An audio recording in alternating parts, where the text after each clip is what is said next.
I never thought I'd hear my wife of 15 years plan my destruction over a glass of Chateau Margaux.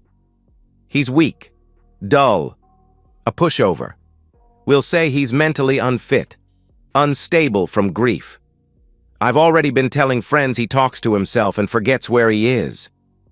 My sister Veronica's cruel laugh pierced through the speakers of my laptop. Perfect. Once he's declared incompetent, I'll manage the estate and you'll get the cash flow. The fool won't even know what hit him. I sat motionless in my study, watching the video feed from the hidden camera I'd installed in Veronica's penthouse just 3 days prior. My suspicions had been right. The whispers, the sudden meetings, the way they both fell silent whenever I entered a room. It hadn't been paranoia after all. My father, Charles Worthington Sr., had been dead for barely a month. The reading of his will had left the entire $15 million estate to me, his only son. The man who had stayed by his side through the cancer, who had managed his affairs when he could no longer do so, who had held his hand when he took his final breath. And now my wife and sister were plotting to take it all away. I closed the laptop with a gentle click and stared out the window at the sprawling grounds of Worthington Manor. The estate my father had built with decades of hard work, the legacy he had entrusted to me. "So this is how it's going to be," I whispered to myself, a cold clarity washing over me. My grieving was over. A different emotion took its place, one I hadn't felt in years. Resolve. My name is James Worthington. At 48, I had built what I thought was a respectable life. After a successful but unfulfilling career in investment banking, I'd returned home 5 years ago when my father's health began to decline. I managed the family's various business interests while caring for him, finding unexpected contentment in the quieter pace of life. Angela had been less enthusiastic about the move from our Manhattan apartment to the countryside estate in Connecticut. She'd built her identity around being the wife of a successful finance executive, hosting dinner parties for the right people, attending the right events. The woman I'd fallen in love with at 30 had always had ambition, but I'd mistaken it for drive rather than raw hunger for status and wealth. "It's temporary," I'd promised her. "Dad needs me." Temporary became permanent. My father's health fluctuated, with momentary improvements giving way to steeper declines. Angela's resentment grew alongside his deterioration.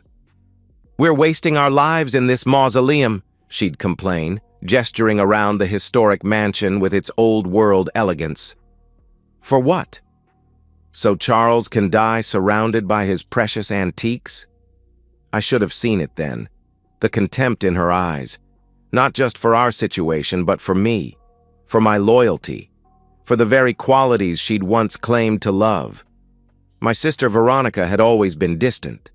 10 years my junior, she'd left for Europe after college and established herself as a minor socialite, flitting between Paris and Milan, always with a new wealthy boyfriend and a new dramatic crisis requiring financial assistance. Dad had continued to support her lifestyle with a generous allowance, despite her absence during his illness. I never begrudged her that money. Family was family, after all. How naive I had been. When Dad finally passed, I felt hollowed out, but at peace. I had done right by him. He had died knowing he was loved. What I hadn't anticipated was how quickly the vultures would circle. Veronica flew in for the funeral, all designer black and practiced tears. Angela suddenly became the grieving daughter-in-law, organizing the reception with efficiency she hadn't shown in years. They whispered in corners, made phone calls from the garden when they thought I couldn't hear. Started having regular lunches together despite having barely tolerated each other before.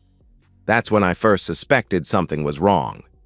The day I overheard Angela on the phone.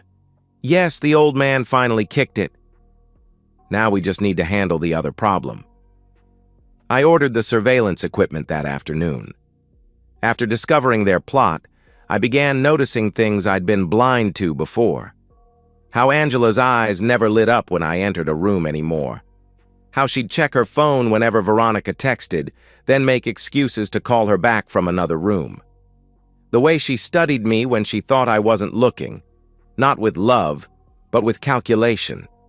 I installed more cameras, placed audio recorders in strategic locations, created a secure cloud server where all footage was automatically uploaded. I became a spy in my own home, and what I learned broke whatever remained of my heart. I never loved him, Angela told Veronica over lunch 3 weeks after Dad's funeral. He was safe, stable, his family had money. Do you know how boring it's been? 15 years of the same missionary position life? At least when he was working in the city, I had freedom. Veronica sipped her martini. Well, soon you'll have freedom and money. The best combination. Their plan was meticulous. Angela would begin spreading rumors about my mental state. My grief over Dad had tipped me into instability. I was forgetting things, talking to myself, having angry outbursts. Veronica would express concerned sisterly worry to our family's social circle. They would file for guardianship, presenting a united front of loving family members concerned for my well-being and the preservation of the estate. Dr. Matthews owes me a favor, Angela said. He'll sign whatever evaluation we need. And I've already spoken to Richards at the firm, Veronica added. He says with the right documentation we can have this wrapped up in 3 months. Richards, my father's attorney for 30 years. Another betrayal to add to the list. I sat in my study that night, watching the recordings, a glass of Dad's favorite scotch in my hand. I thought about confronting them, about raging and demanding explanations, about throwing Angela out and telling Veronica to never return. But then, in the cold light of my laptop screen, I saw how they laughed about me, how they mocked my grief, how they saw me as nothing but an obstacle. He's always been weak, Veronica said. Even as a kid, Dad knew it too. Why do you think he never gave him any real responsibility until he was desperate and dying? Angela nodded. He's so pathetically eager to please, always trying to do the right thing. No backbone. Well, his weakness is our opportunity, Veronica raised her glass. To the future Worthington estate managers. That night, I made my decision. I would not confront them. I would not rage or plead or defend myself. I would destroy them. The next morning, I began my performance. I shuffled into the kitchen in my robe, though I'd normally be dressed by 7. I stared vacantly at the refrigerator for a full minute before Angela asked if I was okay. Oh, yes. I was just thinking about Dad. He liked orange juice. I took out the milk instead and poured it into my coffee cup rather than the cereal bowl.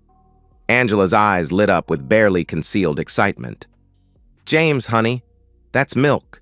Your coffee's over there. I blinked slowly. Right. Of course.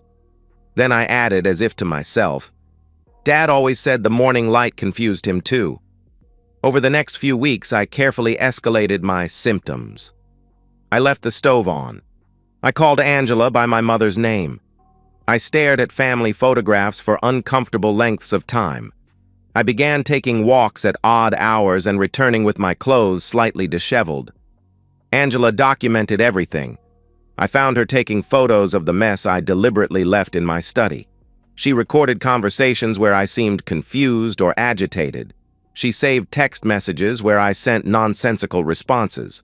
Meanwhile, I was building my own case. I hired a private investigator to look into Dr. Matthews, Angela's cooperative psychiatrist. I consulted with a different law firm in New York, one with no connections to my family. I had every recording forensically verified and organized chronologically. I arranged for several respected neurologists to examine me, secretly of course, and document my perfect mental health.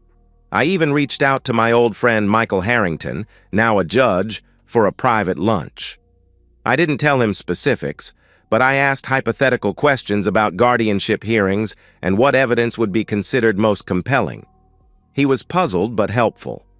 When Angela and Veronica finally filed the guardianship petition, I appeared devastated. I wept. I begged Angela not to do this. I called Veronica, voice breaking, asking why my own sister would claim I was incompetent. "It's for your own good, James," Veronica said smoothly.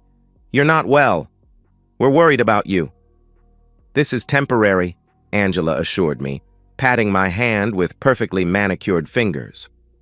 "Once you're better, things can go back to normal." The court appointed an attorney for me, standard procedure in contested guardianship cases.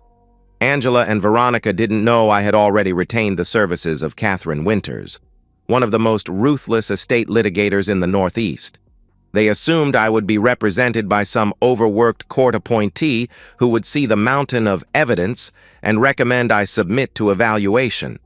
The hearing was scheduled for June 15th. I marked the date on my calendar with a single word: justice. The competency hearing was held in the county courthouse, a stately building with marble columns that had stood for over a century. I arrived with my court-appointed attorney, a young man named David Cohen, who seemed nervous but earnest. What Angela and Veronica didn't know was that Cohen had been thoroughly briefed by Catherine Winters and was fully on board with our strategy. I played my part perfectly. I wore a slightly rumpled suit. I kept my gaze downcast and confused. I flinched at loud noises and muttered to myself occasionally. Angela kept casting concerned glances my way, the very picture of a devoted wife worried about her husband's mental decline. Veronica had dressed conservatively in a navy suit that screamed old money and respectability. She sat beside her attorney, a sleek predator named Richardson, who specialized in estate matters. I recognized him as one of my father's firm's junior partners. Another betrayal to add to the list. The courtroom was surprisingly full. Angela had done her work well. Many familiar faces from our social circle were present, no doubt expecting to witness my humiliation and subsequent loss of control over my father's estate. I spotted several of my father's old friends looking confused and concerned. Judge Eleanor Martinez entered, and we all rose. She was a formidable woman in her 60s with sharp eyes that missed nothing. I'd never met her, but Catherine had assured me of her reputation for fairness and her intolerance for deception. The proceedings began. Richardson presented their case smoothly, painting a picture of a man undone by grief, unfit to manage his affairs or the substantial estate his father had left him. He introduced affidavits from concerned friends, describing my erratic behavior. He called Dr. Matthews to the stand, who solemnly testified that based on Angela's descriptions and his brief evaluation of me, I likely suffered from complicated grief disorder and possibly the early onset of a neurocognitive condition. Angela took the stand next, tears in her eyes as she described finding me wandering the grounds at night, talking to my dead father. How I'd forgotten our anniversary, how I'd become paranoid, installing security cameras around the house for no reason. This last part made me smile inwardly. If only she knew the true purpose of those cameras. "I love my husband," she said, dabbing at her eyes with a tissue. "This is breaking my heart, but he needs help, and the estate needs protection until he's well again." Veronica testified about how different I seemed at the funeral, how concerned she'd been to hear about my decline from Angela, how, as my only living immediate family member, she felt duty-bound to step in. Judge Martinez listened impassively, occasionally making notes. When their case was complete, she turned to David Cohen. "Counsel for Mr. Worthington, your response?" Cohen stood. He appeared nervous, adjusting his tie. "Your Honor, before I begin, my client has asked if he might address the court directly." Richardson smirked. Angela and Veronica exchanged triumphant glances. They thought I was about to help their case by displaying my confusion publicly. Judge Martinez looked at me carefully. "Mr. Worthington, are you certain you wish to speak?" I nodded and slowly made my way to the stand. I took the oath, my voice appropriately tremulous. I sat down, shoulders slumped, eyes downcast. Then I looked up, straightened my posture, and spoke in a clear, firm voice that made Angela's smile freeze on her face. "Your Honor, I am of sound mind and body. I am not suffering from complicated grief or cognitive decline. I am, however, the victim of a calculated conspiracy to deprive me of my legal rights and my inheritance." I paused. "And I can prove it." The courtroom erupted in murmurs. Judge Martinez banged her gavel once, restoring order. "Mr. Worthington, those are serious allegations. Do you have evidence to support them?" "I do, Your Honor." I gestured to Cohen, who nodded to a technician at the back of the room. The lights dimmed slightly, and a screen descended from the ceiling.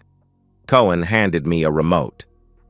"Your Honor, with the court's permission, I would like to present Exhibit A." I pressed play. The screen filled with crystal-clear footage of Angela and Veronica in Veronica's penthouse, the very conversation I had discovered weeks ago. "He's weak, dull, a pushover. We'll say he's mentally unfit, unstable from grief. I've already been telling friends he talks to himself and forgets where he is." "Perfect. Once he's declared incompetent, I'll manage the estate, and you'll get the cash flow. The fool won't even know what hit him."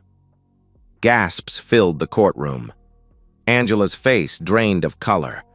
Veronica lunged to her feet, but Richardson yanked her back down, his own expression horrified. I continued playing recordings, Angela coaching our household staff on what to say if interviewed about my condition, Veronica on the phone with Dr. Matthews discussing the evaluation he would write without ever properly examining me. The two of them laughing about how they would redecorate the manor once I was out of the way. And then, the most damning evidence. Angela in bed with Dr. Matthews, both of them naked, discussing how they would split their share of the money once the guardianship was established. "We'll need to keep him medicated," Matthews said, stroking her hair. "Nothing too strong, just enough to maintain the appearance of confusion." "Whatever it takes," Angela replied. "I've waited 15 years to be free of him. I can wait a little longer to make sure it's done right." Judge Martinez's expression had transformed from neutral to thunderous. When I finally stopped the playback, the silence in the courtroom was absolute. "Your Honor," I said quietly, "I have dozens more hours of similar recordings, all properly dated and authenticated.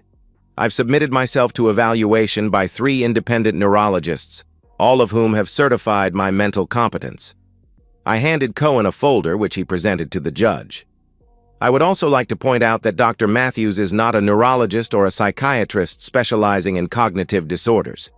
He is a general psychiatrist who, as the evidence shows, has been romantically involved with my wife for at least 6 months. Richardson was frantically whispering to Veronica, who had gone from pale to mottled red.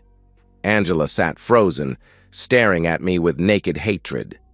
Judge Martinez reviewed the medical reports, then set them down with deliberate care.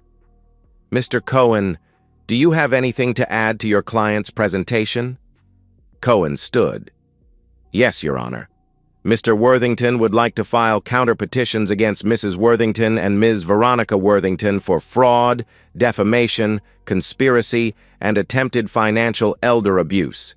Additionally, given the evidence of collusion, we request that Dr. Matthews be reported to the medical board for ethics violations and that Attorney Richardson be referred to the Bar Association for his role in presenting fraudulent evidence." Richardson shot to his feet.